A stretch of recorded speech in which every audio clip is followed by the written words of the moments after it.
The Grape Nuts Flakes program starring Orson Welles, who is pinch hitting for Jack Benny, with Mary Livingston, Phil Harris, Dennis Day, Rochester, and yours truly, Don Wilson.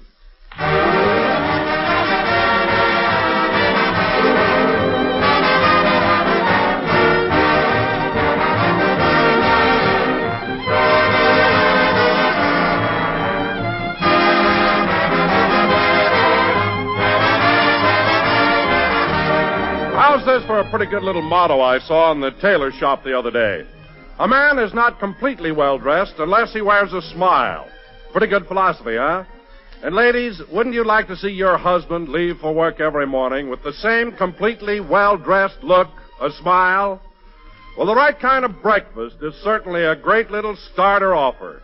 And I can't think of a man or boy who doesn't like crisp, toasty brown Grape Nuts Flakes. And I can't think of a better break for you, ladies, than this easy-to-fix, nourishing breakfast cereal.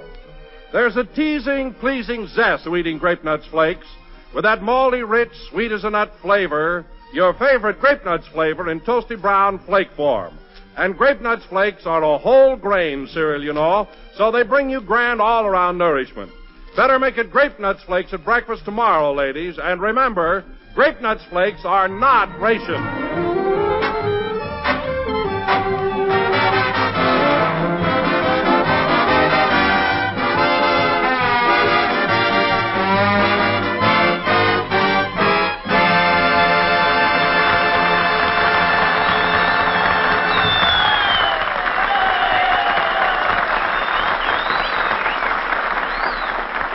That was Something for the Boys, played by the orchestra. And now, ladies and gentlemen, we would like to turn the clock back to yesterday morning and show you what happened when our whole gang visited Orson Welles at his motion picture studio, where he is writing, acting, directing, producing, and enjoying his new picture.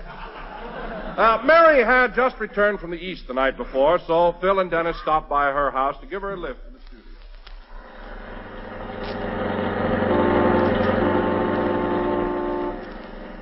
Will you please stay on the outside, driver? We have to make a turn up here. Take it easy, Goldilocks. I know how to handle a car. Okay, sister, okay. If you want to drive, come up here and sit on my lap. Nothing doing, honey. That'd be pleasure driving, and they'd take away my gas book. Catch on? Oh, Phil, behave yourself. You know how nervous I am today. Listen, Mary, there's nothing to be nervous about. You're just going to meet Orson Welles, and he's a nice guy. Well, I hear he's very temperamental. Sure, he's temperamental, but who ain't? Take me, for instance. You? Sure. My eggs was cold this morning, so I says to Alice, listen, movie star, go out in the kitchen and give me a retake on this hand fruit. I told her. You know, Mr. Harris, that's the way I'm going to treat my wife when I get married. I'm going to be the boss like you are. Who said I was boss? I'm still combing egg out of my hair, bub. You know, women in the morning is poison. Watch it, driver. You nearly hit that lamppost. Well, I'd like to see you drive and straighten your girdle at the same time, brother. Now, that ain't no excuse. Oh, leave her alone, Phil. I know just how she feels. And getting back to Orson Welles, I think he did a great job in the program last week. What did Mr. Benny think of him? Yeah, how did old Sniffle Snoot like the show? Well, when Orson called up Mr. Mortimer, the sponsor, and bawled the heck out of him, Jack thought sure we'd all lose our jobs. He was really worried, huh? Was he? He pulled a string out of his pajamas and tried to hang himself on the bed lamp. He was hysterical. Say, Mr. Harris, isn't that the studio right ahead of us? Yeah, pull up here, driver. Okay, Goldilocks.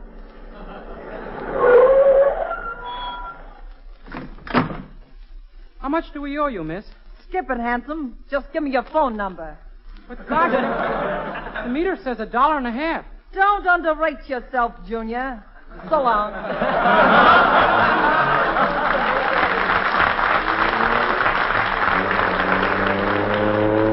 Gee, I don't know what women see in me. Me neither, and I'm a woman. Come on, let's go inside the studio. Wow, get a load of that sign over the gate. Where? Right there. Through these portals pass Orson Welles. Ain't that class? Hey, who's this fellow coming toward us with the long black cape and sword in his hand? Well, that must be the gate man. I'll ask him where Mr. Wells is. Hello there. Hold varlets and state thy mission, and having heard, I'll trumpet to the walls and sound thy welcome.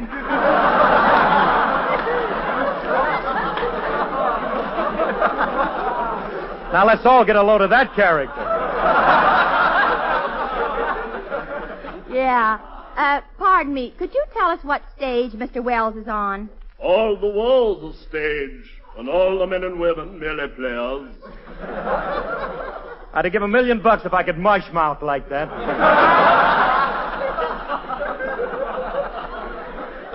You will find Mr. Wells on stage 5. Thank you. Goodbye. Goodbye. Parting is such sweet sorrow that I shall say goodbye till it be morrow. Longfellow. That's Shakespeare. Oh, yes. All right, come on. Follow me, kids. There's stage 5 right over there. Gee, I wonder if I should have given that cab driver my phone number. Nah, play hard to get. That's my motto. Dennis, you can figure that out some other time. Okay, but I want to get married while I'm young and beautiful. No use waiting. I got to have a talk with that kid. Anytime, any place, sister. All quiet. Well, here we are on stage 5. Being an actor, I'll lead the way. Quiet! Quiet on the set. Say, who's that guy? Oh, that's Mr. Toodlequirtle, Mr. Wells, the secretary. Hello, Mr. Toodlequirtle. Hello, Dennis. Come right in, folks. Mr. Wells is expecting you. How is the old boy? Oh, he's been in a marvelous mood all morning. His uncle died and left him a pound of butter.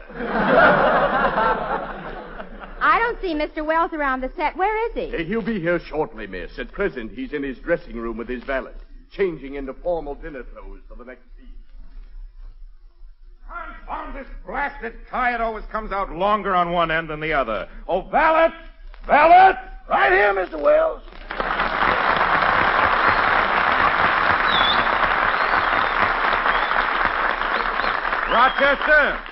Rochester, let me ask you something. Yes, Mr. Wells? Why is it that I am able to write, act, direct, and produce a motion picture, and yet I can't tie a simple little bow knot? It's the same with me, Mr. Wells. I can cook, drive a car, clean the house, and answer the phone, but I can't make an 8 the hard way.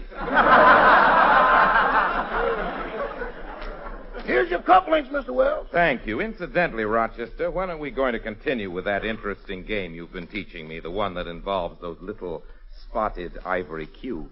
You mean Central Avenue shuffleboard? Yes, that's it. The fascinating sport. I don't think you ought to mess around with those cubes anymore, Mr. Wells. Why not? If I make one more 7, you'll be handing me my cufflinks. Can't understand it. Ever since you introduced me to this game, I've had bad luck. Well, with my dice, don't look for any improvement.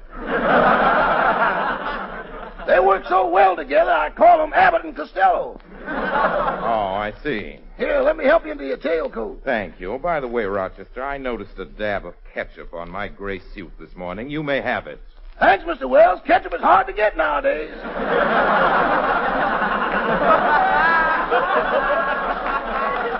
I mean the suit. The suit.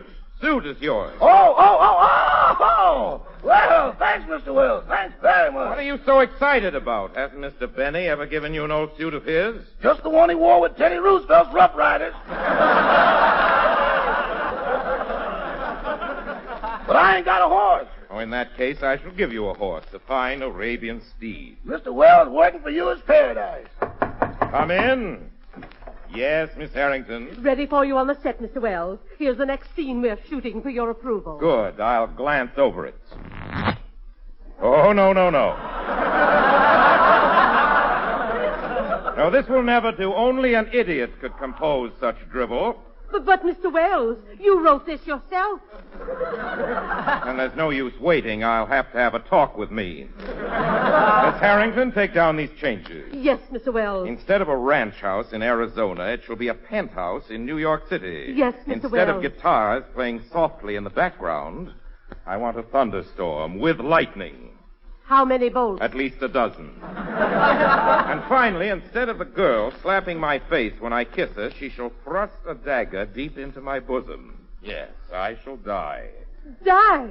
But, Mr. Wells, it's only the second reel. Who'll handle the rest of the picture? My ghost. I shall work in whitewash. That is all, Miss Harrington? Yes, Mr. Wells. I'll see you later, Rochester. If anyone calls, I'll be down on stage 5 being stabbed.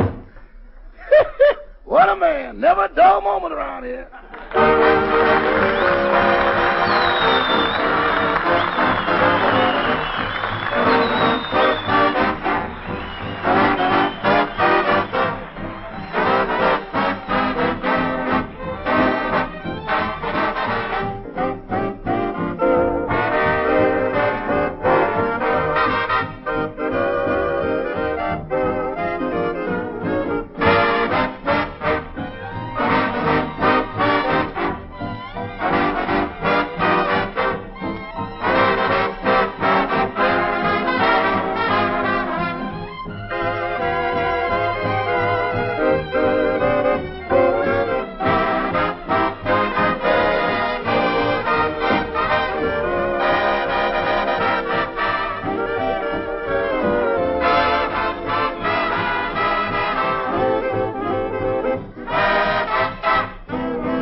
What's keeping Mr. Wells? We've been waiting for him for half an hour. Yeah, imagine wasting time around here when I could be out somewhere improving my mind.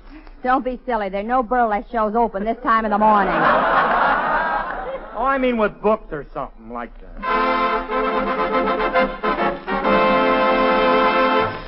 Jeepers, what's that? On your feet, everybody. Mr. Wells is approaching. Good morning. This is Orson Welles.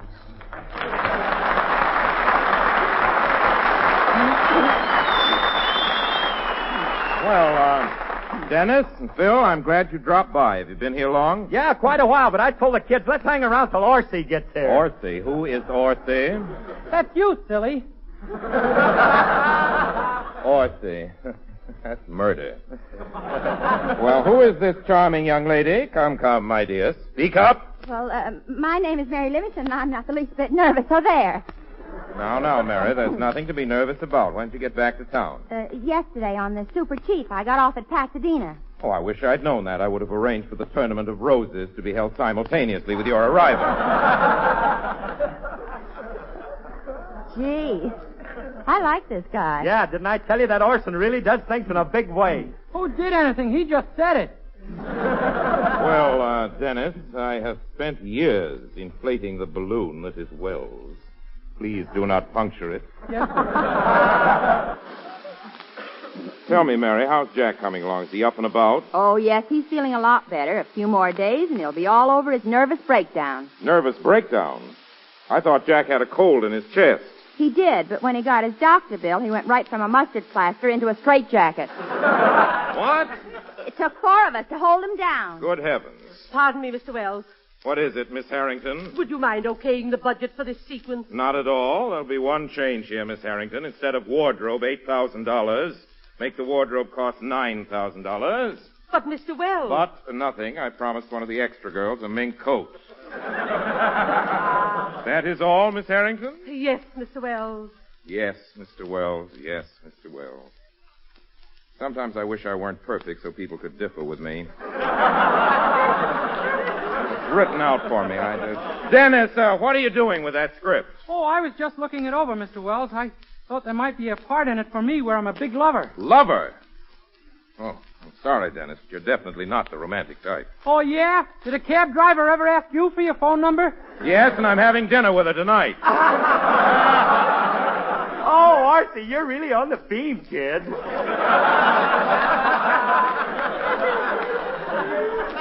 Whatever that is, I'm glad. Here's Don Wilson. Hello, Don. Hello, Orson. How are you, kid? Hello, Don. Hello, Don. Glad to see you, Don. Did you have any trouble getting through the gate? Nah, they just rubbed some Vaseline on him and gave him a shove. That Harris is a Lulu. Mr. Harris. Mr. Harris. At this moment, I find it very difficult to refrain from slugging you. Oh, by the way, Orson, I brought along a copy of what I intend to say about grape nuts flakes on the program tomorrow. Would you like to hear it? Oh, yes, I like to pass on everything that's said on the program. Everything. Well, there goes all them jokes I thunk up. Yes, Phil, I don't want them jokes thinking up the airwaves. I'll be darned, I pulled a Lulu myself. Now you're getting somewhere well, see? Thank you. Well, Don, let's hear your message. Okay, now about halfway through the program tomorrow night, I'll say, ladies and gentlemen, a few words about toasty brown, sweet as a nut grape nuts flakes. Mm-hmm. Just open a 12-ounce economy-sized package for breakfast tomorrow morning, and you will see why Grape Nuts Flakes, with its malty, rich flavor, is America's fastest-growing flake cereal. Very good. Go on. But that's all there is, Orson. That's all? That's all you're going to say about Grape Nuts Flakes? Good heavens, man. Use a little imagination. But, Orson... Let me show you what I mean. Miss Harrington, Mr. Tootlequittle. Sound effects, please. Yes, Mr. Wells. Places, everyone. Curtain. Music.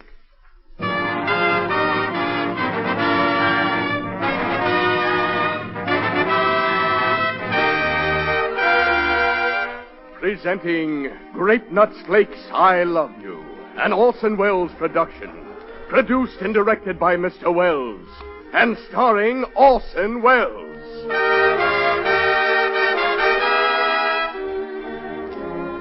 Ladies and gentlemen, whether you live in the heart of a great metropolis or on a farm where all is tranquil, whether your home is in the wintry north or here in sunny California,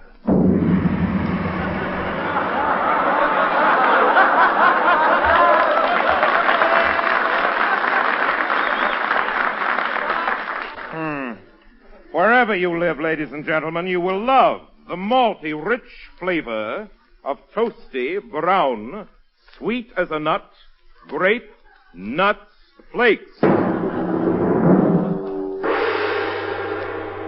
And remember, ladies and gentlemen, each economy-sized package contains not 1 ounce, not 2 ounces, but 12 ounces of those delicious golden brown flakes. I thank you.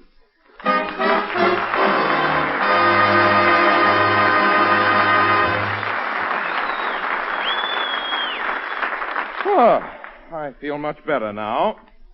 The flakes and I have had our fling. Oh, by the way, Dennis, speaking of the program, what song are you singing tomorrow? Black Magic. It's a great number. Let me hear it. Can't be any more magic than Rochester's dice. Sing, Dennis.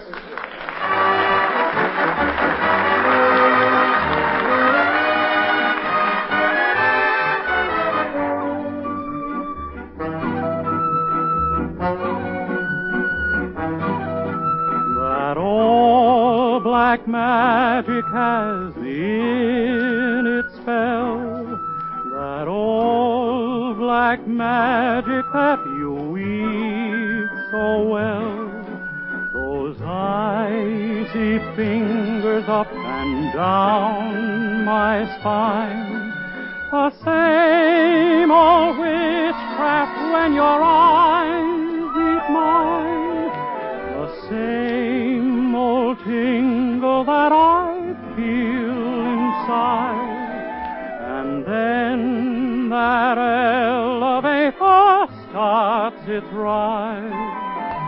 And down I go round and round I go, like a leaf that's caught in the tide. I should stay away, but what can I do? I hear your name, and I'm aflame with such a burning desire that only your kiss can put out the fire. For you're the lover I have waited for, a mate that fate had me created for, and every time your lips meet mine, darling, down and down I go, round and round I go, in a spin, loving the spin I'm in, under that old black magic called love. Darling, down and down I go, round and round I go, in a spin, loving the spin I'm in, under that old black magic called love.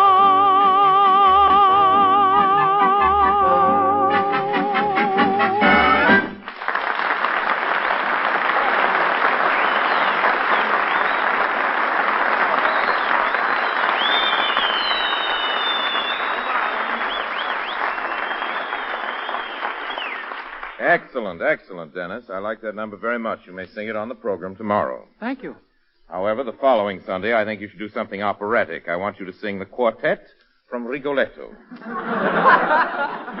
But, Mr. Wells, the quartet is 4 different voices. I'll handle the other 3. Gosh, you mean you're going to sing soprano, contralto, and baritone at the same time? Yes, Dennis? That I gotta hear. You will, you will. Now, if you'll excuse me, I'd better get on with my picture. What a busy guy. He's a bee with brains. Oh, by the way, Orson, what's the title of this picture you're making? Well, I've called my story very simply The March of Destiny. It deals with everything that ever happened. From the beginning of creation to the present day. Hey, Orson, is there anything in it about me? Well, no, Phil. My picture is handled entirely in symbolic retrospect. What? What was that? Give me that again. He could give you that all day long and you wouldn't even feel it. Sit down, will you? Oh, Mr. Wells, a terrible thing has happened. Miss Sevier, your leading lady, has just eloped to Las Vegas with Jeffrey Hamilton. Jeffrey Hamilton? Yes, the man who plays the part of your brother in today's sequence. What'll we do? I have a very simple solution. Mary, you shall be my leading lady. You're a leading lady? Gosh. Phil, you'll be my brother. Your brother? Are we twins? Heaven forbid. Well, let's get started, shall we? Here's your script, Mary. Gee, if I'm going to be your leading lady, I'd better throw away this bubble gum. No, keep it. I may have you do a dance later.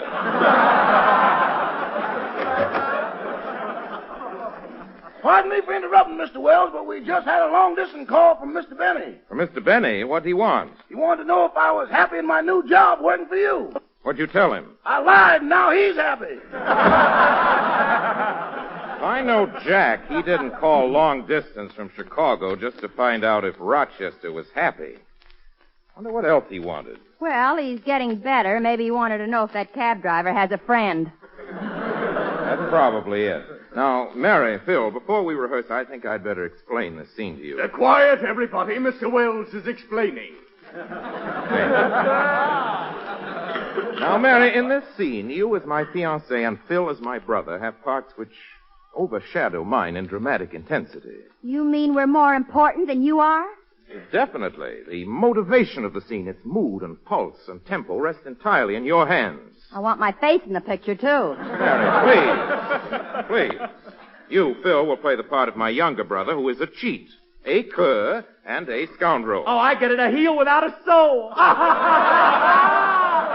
Oh, that hair is solid when he gets rolling. Phil, you're a genius, and I ought to know. Now, as the scene opens, I enter your apartment, Phil, unexpectedly, and to my surprise, I find my sweetheart in your arms. And remember, Mary, you and Phil carry the burden of the scene. Okay. All right, now let's try it. Quiet on the set. Mr. Wells is about to emote. Thank you. The door opens. What?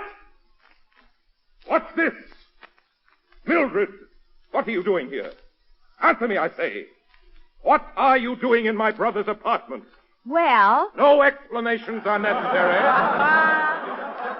I have eyes. I'm not blind to what's been going on. If I hadn't been madly in love with you, Mildred, I'd have brought things to a climax long ago. And now, Clarence, what have you got to say? Well... Alibis? Alibis?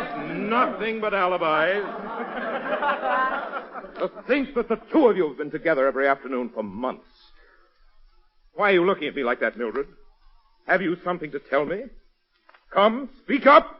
well... Never mind, I know what you're going to say. You're going to say it's me you love and that Clarence is just a passing fancy. You're both strangely quiet. Why don't you speak up? Is it because your guilt is so obvious? Well, Wait a minute, that's my line. Oh, pardon me. Come on, Mary. Give me the cue. Well. I've said well so much, I feel like the old oaken bucket. Okay, well... This is the end, Mildred. Our engagement is broken. Shattered beyond repair. But you may keep the engagement ring I gave you. That is, if you want it. Well... It's yours.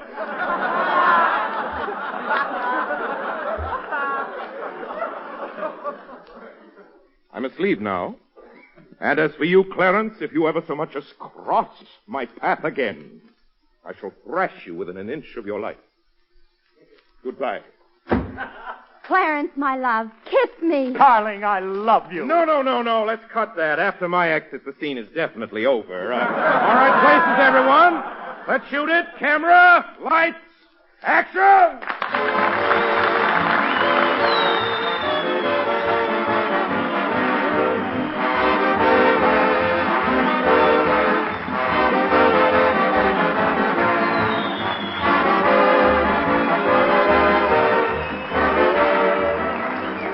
Ladies, ever stop to think of all the wonderful new substitutes being worked out these days to take the place of things of which we're short? Like the amazing Aerolac dress material made of milk, and the substitute for silk conjured up out of coal tar and air. But there's one thing we don't need to find a substitute for, because it's abundant, and you don't have to give up any precious ration stamps for it. That's the whole grain cereals our government nutrition program is asking us to eat more of. Whole grain cereals such as delicious toasty brown grape nuts flakes are plentiful, thrifty, and one of the most nourishing foods you can serve. In every bowlful of malty-rich grape nuts flakes and milk, you get a goodly amount of minerals, vitamins, proteins, and carbohydrates, many of the same food essentials found in meat. So while you're enjoying that distinctive sweet-as-a-nut flavor, you're getting the type of all-around nourishment that can help you make up for other food shortages in your meals.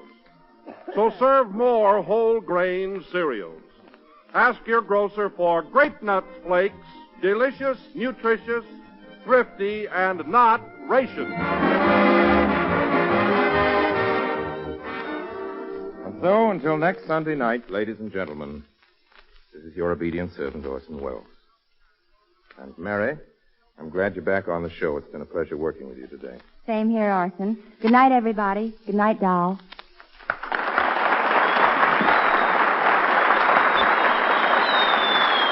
Orson Welles is a genius, but this program is written by Bill Morrow and Eddie Baloyne.